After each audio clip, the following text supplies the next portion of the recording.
they talked to each other. There may have been questions and replies. It could have gone that far. It could have gone as far as people asking questions or offering opinions and then people replying. That's how bad things got in the meeting where a few people got together and talked. And I feel as if something must be done about this. Ooh. Now, Seth, of course, added some extras to the story Ooh. to make it a bombshell. And one of the extras is, what if? What if? And by the way, there's no evidence of this. But what if the people who were talking had suggested or communicated with some of the protesters who ended up in the Capitol and told them that they have to get inside the Capitol? Huh? Because, as Seth Abramson points out, what would be the point of a protest where people are just standing around saying what they like? How is that going to change the outcome that was the process that was happening at that moment, inside the building? And so Seth Abramson assumes, or not assumes, but let's say he speculates that there's a possibility, a strong possibility, that there's a smoking gun in here, and that somebody in that room, they may have talked to each other and decided to send a message to maybe Ali Alexander. There's some reporting that Kimberly Guilfoyle may have placed a phone call to Ali Alexander, who was organizing the stuff. 1949. Now, because that's reported, how likely is it true that Kimberly Guilfoyle placed a phone call that evening to Ali Alexander? What should you assume about the likelihood that that's true? It's reported by a notable national journalist type. I would say coin flip, 50-50. Any story about somebody said they saw something and somebody thought somebody did something, it doesn't matter the source. That's no better than a 50% chance of being true. So if it's a coin flip, it's almost like it didn't happen. Might have happened, maybe it didn't. Well, it's not the same as nothing being reported. But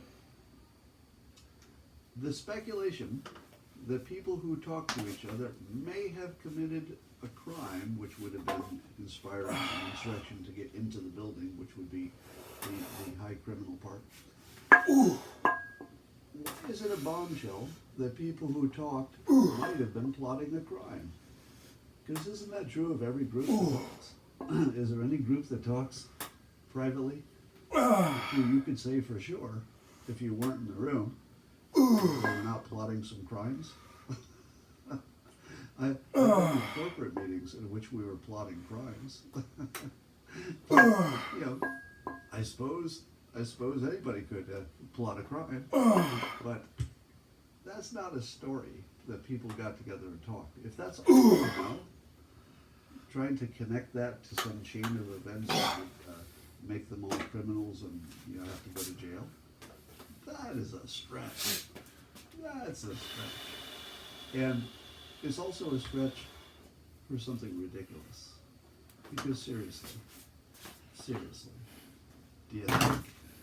do you think that the people in that meeting, do you think that Don Jr., Eric, Kimberly Guilfoyle, do you think that, I guess Corey Lewandowski, a bunch of people, do you think that that group of people literally were suggesting that somebody get into the Capitol building?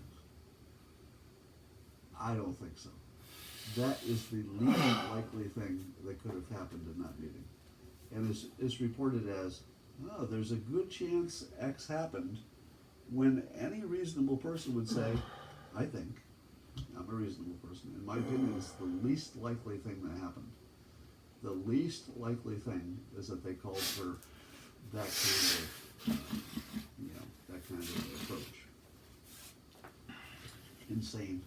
All right, Michael Schellenberger was tweeting that apparently in California, I'm so proud of my state, prisoners, people actually in jail, have stolen 31 billion. What? Let me try to finish this sentence. Murderers and other prisoners in California have stolen 31 billion. Okay, if I'd heard that prisoners in California had stolen $31, I'd say to myself, well, that sounds like criminals. Criminals will steal your $31. Don't turn around and leave it on the table because those criminals, they're going to take your $31. If they'd said 3,100, I'd say that sounds about right. Maybe 3,100. Yeah, okay, 30,000. I'm not saying that's a lot, but yeah, maybe that could have been stolen. If they'd said 310,000 they stole, I would have said maybe prisoners can be pretty clever. They may have gotten that much. If they'd said 31 million, I would have said, come on. The prisoners, they're literally in prison. How do you steal $31 million while you're in prison? Wouldn't sound believable to me. And in fact, it's not believable. They stole 31 billion. And here's the best part of the story,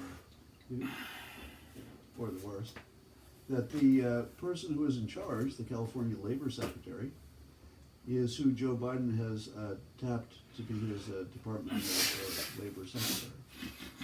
So the person who is in charge of that just got promoted. So there's your news. Perfectly normal. If you let prisoners steal $31 billion from you, that's grounds for promotion in the Democrat Party. Apparently in Chicago, there was a meeting of white supremacists. So there were 80 white supremacists who rallied in downtown Chicago. But a researcher for the ADL, which is the, what is the ADL? They look for people like white supremacists. So they have some authority in this situation. And they said the good news is that's pretty much the entire membership of the group nationwide. So there were 80 people who came to Chicago, white supremacists, but it's probably all the white supremacists in the entire United States who are part of that group. Now, before you say, ha ha, there are only 80 in the United States, it doesn't take many white supremacists to do a mass murder, right? Now, I would imagine most of those people are perfectly peaceful, but have, opposite opinions. But 80 people who label themselves white supremacists, do you think there's nobody in that 80, if they're willing to publicly label themselves as white supremacists? You don't think anybody in the 80 would do something bad on a big scale? So I would definitely worry about being a white supremacist, especially for any kind of organization. But the other context is this is one organization, and it doesn't mean that there aren't, the KKK. It doesn't mean that there aren't other groups like this. So here's a question for you: how many people are in Antifa? If I would like to know. By official counts, how many white supremacists there are. That's a good thing to know. Any is too many. But I'd also like to know, how many in the KKK, how many in whatever militias that may have bad opinions, the opinion of these people. But I'd also like to know how many people are in Antifa, and how many people in Black Lives Matter who, would call themselves members or so. Wouldn't you like to know that? Let's see the membership numbers of all the groups, because I'm not gonna run away from labeling anybody. I'm not gonna run away from labeling anybody a white supremacist group if they are, and I'm not gonna run away from labeling Antifa as a domestic terrorist group if they are. So let's just get the whole number. Why do we only hear the number of white supremacists? Antifa is an idea. That's right. Somebody said the white nationalists want separation. So you're making a distinction between white nationalists and white supremacists. Are you claiming that the people who went to Chicago call themselves white nationalists as opposed to white supremacists? I don't know what your point is. But there is a difference. But, I've argued that there's no such thing as white supremacists. Because I don't know of any white person who hasn't noticed that other ethnic groups are doing better than the white supremacists themselves. Yeah. The weird thing about white supremacists is they tend not to be the people who are super successful in life. And they're looking at other ethnic groups who have members who are completely successful. So how do you have a philosophy that you personally are a supremacist over somebody who's doing way better than you do? You know, they're way smarter. If you did a standardized test, they would beat you specifically. You know, forget about any general averages or whatever you think about that. The people that you're discriminating against or want to have a lot of people in that group who are killing it way better than you are in every way, right? There are people who have more talent, more brains, better looking, you know, you name it. There's no characteristic in which the white supremacists themselves, personally, are not far outstripped by lots of members of every ethnic group. And so, how is it that, how is it that they're supremacists? I don't know. I guess you can find 80 people who won't believe anything, but I don't even know how that makes sense. Some say they should be doing better, except for, as the commentator is saying, blaming Jews for holding them back. But again, that's the opposite of being a supremacist. That's just being a racist. Now, I'm certainly claiming that there are plenty of racists in the world. I'm not denying that. It's probably one of the most common things you'll find anywhere. But finding people who literally think they're superior, I think that ended some time ago. But there's certainly white nationalists and there are people who are racists of all kinds. The white nationalists are kind of a special category because I do think that you could be so this is not my own opinion, I'm just talking about other people here. I do think that a person who is not me could have the opinion that, hey, let's just stop trying to get along and let's be separate if we prefer being separate. That's a reasonable opinion, even if you disagree with it, but it's not practical.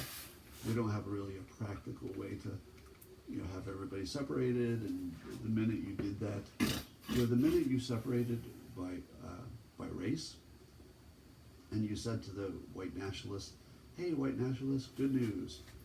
All you guys can go live by yourself and you will never be bothered by any other types of people. What would happen immediately? Immediately, the white nationalists would find ways to fight with each other. It's just human. They would decide that some are rich and some are poor, or they decide that some are Catholic and some are not. They'd find some reason to hate each other. So, imagining that you can identify a group and separate them, and then they could go live happily ever after without having to deal with other people, that's optimistic. I just don't see it's. Somebody says I'm guilty of mind reading here. I'm just describing what a white nationalist is by definition. If somebody wants to live with themselves, you can want it, but I don't know how practical it would be. It's about hating people for no reason. All right, that is all I need to say today. So, as I understand it, tomorrow morning I'm going to wake up and I should have time to do one of these. But the next morning I'm flying overnight, so I'm going to miss one. So if you don't see me, that's why, and then I'll be back. And I'll be live streaming on YouTube at the same time as Periscope when I get back. When Periscope goes away, as it will in March, I'll be streaming from at least YouTube, and I'll add probably add some platforms, and if the locals platform has streaming by then, of course we're using that. Sticks. What about the sticks? There are 33 mouse. All right. All right, that's all for now.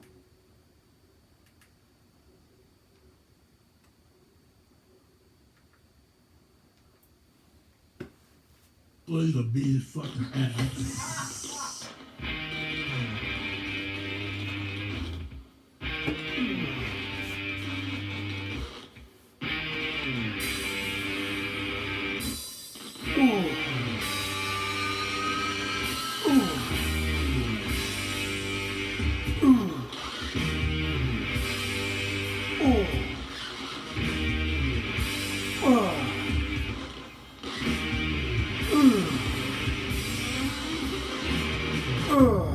What's up, my people? This is Showbiz the Don't. Look, so on this episode of Shoot the Shit, we'll be discussing Floyd Money Mayweather dunking his exhibition war with the Maverick Logan Paul scheduled February 20th at Neo pay-per-view. It's been looking like this exhibition bloodbath will be postponed, and I'll tell you why. Also, it's a